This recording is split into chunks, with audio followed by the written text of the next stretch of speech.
you guys, and welcome to my YouTube channel. Today I have a good story time for you guys. So everybody always asks me about the experience I went through when I found out I had a tumor on my ovary. So today I decided I'll go ahead and talk about that. So let's go from the beginning to the end. Okay, it all started when I think it was 2015, 14, one of those years. I realized that my stomach was getting really big. You know, I'm already a big girl, but like my stomach was poking out as if I was pregnant. So in my head, I'm like, okay, I'm pregnant because I had a boyfriend at the time. So I took about 10 pregnancy tests, you guys. Like, I'm like, okay, I have to be pregnant. It's no other explanation of why my stomach was that big and hard to the touch. I'm telling my friends, like, y'all, my stomach is hard. Like, I'm trying to poop. The poop's not, well, poop was coming out. But everything just wasn't right. Like, my stomach should not have been that hard. The pregnancy test was not coming back positive. I didn't understand what in the world was going on. So, I realized my period was on. So, it would come on for like a week, and then go off for a week, and then go on for a week, and then go off for a week. So, one time, it just, out the blue, it just stopped going off completely. So I'm like, okay, why is my period still on? It's been a month. It went from a month to 2 months, 2 months to 2.5 months. And the person I was dating at the time, we're not gonna get on his reaction. But he was like, yo, like, that's kind of weird. Like, you need to go to a doctor because that's not right. So I'm like, all right, right. Like, I should really carry my behind to the doctor because why am I bleeding for 2 months, 2.5, going on 3 months straight? So I'm like, all right, bet. So I went to the emergency room, y'all. Went to the emergency room thinking them people gonna tell me I'm pregnant. I'm like, okay, cool. Like, they give me pregnancy tests. They putting their hand on my lady parts, taking me to an ultrasound. They didn't say nothing.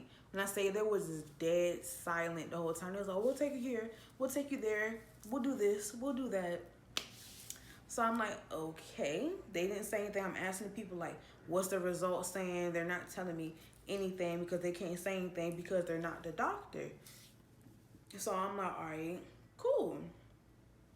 Out of nowhere, y'all, I promise on everything. The doctor came in, just poked her head in the window. She was like, well, in the door, she was like, oh, hey, anybody in your family have cancer?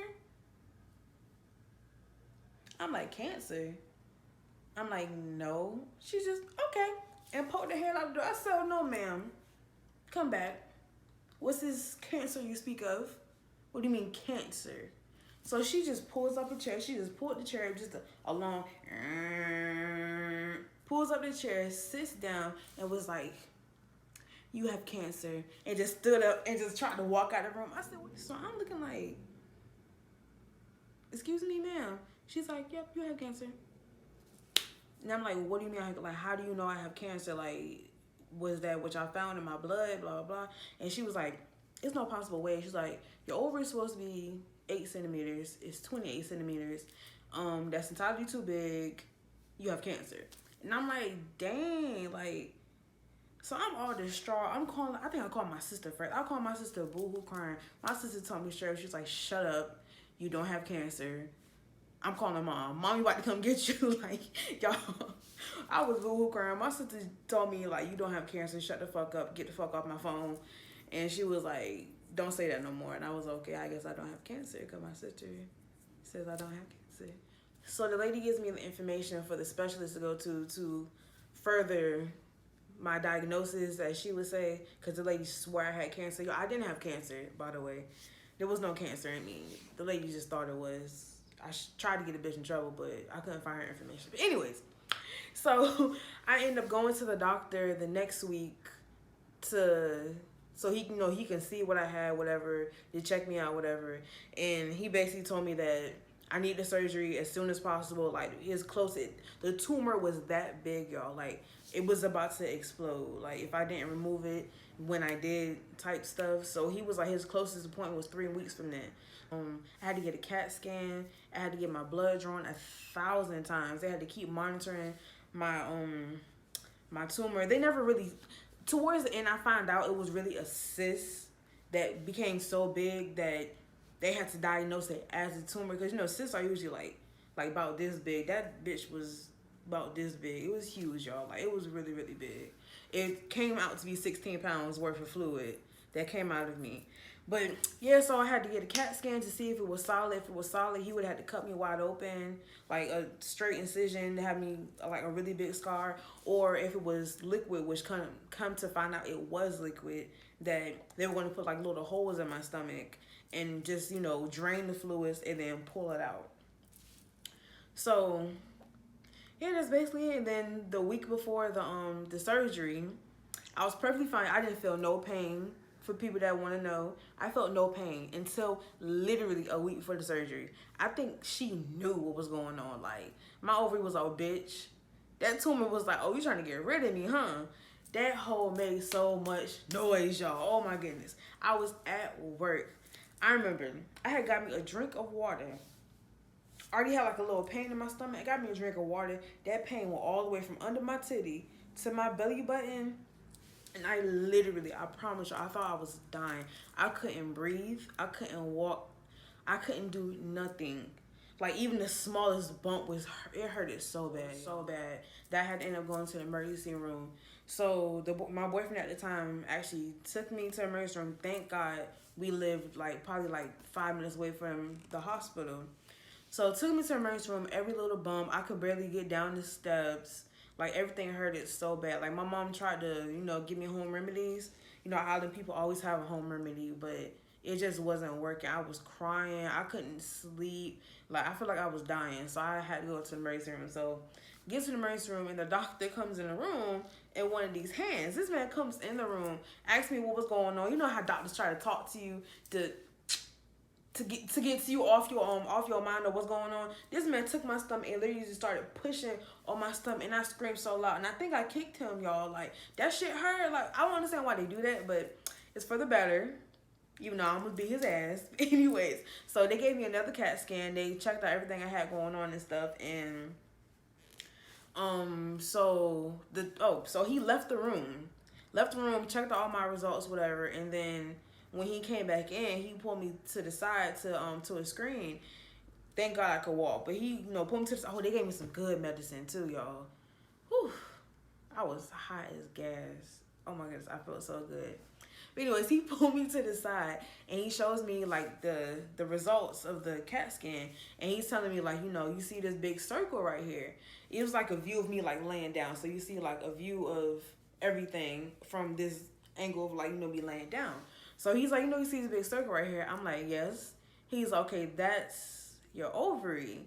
And he was like, sweetheart, do you see all this other stuff around it? It was like little squiggles and circles and whatnot around there. And I'm like, yes. He's looking at me like, those are your organs. He's like, this is your intestine, this is your gallbladder, this is that. And he was like, it's being pushed.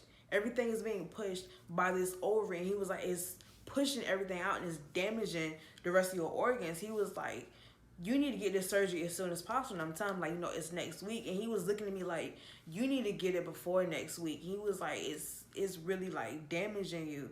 And I'm like, dang, like, bro, you scaring me. And he's like, I'm not trying to scare you. That's just, I'm being real with you. He was a black doctor, by the way. So surgery day, the day of the surgery, I woke up really, really early. We had to be there. The surgery was at 7:30. I had to be there by 5. You know, I had to prep for the surgery, get all ready, you know, get all my anesthesia in me and everything. So I went really, really early. I think I woke up like 3 o'clock that morning. I was so nervous. I went in, they gave me my anesthesia, took all my vitals, they put everything in me, they gave me IVs and everything. And basically they just willed me in there. They gave me blood thinners too. They willed me in there, and all I remember was said bye to my family, my little boyfriend. And then all I remember was being well, and I'm like looking at it like it was like in the movies, y'all. I see like the lights going and going and going, and I'm like taking deep breaths or whatever. And then all I remember was them putting me from one table to the next table and him putting the thing over my face, y'all. And next thing I remember, I opened my eyes and I woke up and it was the fat man across from me, and I was like, is it over? Did they start? Like, what's going on? And then probably like 20 minutes later, my family came in. And then it was nothing. It was like really smooth, y'all. Like, I didn't even think surgery would be that smooth. I'm pretty sure because it wasn't a major surgery, but it was pretty smooth if you ask me. It was cool. But everything was smooth after the surgery. I was thinking, I'm be in the bed. I ain't gonna be able to do shit. They literally sent me home directly after the surgery. My doctor told my mom, he was like, "This isn't a hotel. This is a hospital. She can't stay." My mom was mad, y'all. But I had to go home. I was actually perfectly fine the next day. Me and my boyfriend ended up getting food. Oh, by the way, I couldn't eat when I had that tumor. I could not eat for nothing. Like everything I ate, I would take like 2 bites and I was full. So all I wanted to do was eat after the surgery. I lost a lot of weight. I think after the surgery, like that took like 20 pounds off of me. But yeah, it wasn't a bad experience. It was really fast. I couldn't lift anything for like a month after. Um, all my checkups and everything, my doctor told me that he took a piece of the shit that he pulled out, whatever the tumor he pulled out. He like did the thing. He said it was a benign tumor, which means it's not a cancer tumor. To this day, it doesn't come back. But for some reason, like when my period comes on, my ovary gets this really bad, like strong feeling. Like when you ovulate, you have obviously 2 ovaries, and mine came from the right side. So if I ovulate from the right side and I'm bleeding from the right side, baby, that sister makes noise. That's all I'm going to say. Like, she don't play with me. Like, I think she's still mad at me. But yeah, I can still have kids. Everything went smooth. For it to be that big of a tumor, you expect for it to mess me up really bad, but it actually didn't. I'm pretty fine. Like when people find out, they can't believe I have it. Like if I wear like a bathing suit, like you can see my incisions. People always ask me why I have 2 belly buttons. It's my incision. So I decided to give you guys a couple of pictures. This picture right here was before I even know I had the tumor. I was literally stuck in my stomach again for dear life because I literally just thought I was fat for no reason. This picture here is basically the view that I can see when I look down. In most of these pictures, I was holding my stomach because I was in a lot of pain. And this one was right before surgery. That whole thing right there that I'm holding is literally my stomach. It grew like wildfire right before my surgery, so it was just big for no reason at this point. This one was about a week after surgery. They told me to wait 2 weeks before I can take the tape off and everything, so I had to keep the tape on. This one was after I took the tape and everything off, and the doctor said I was healing correctly. So that's basically what my incisions look like.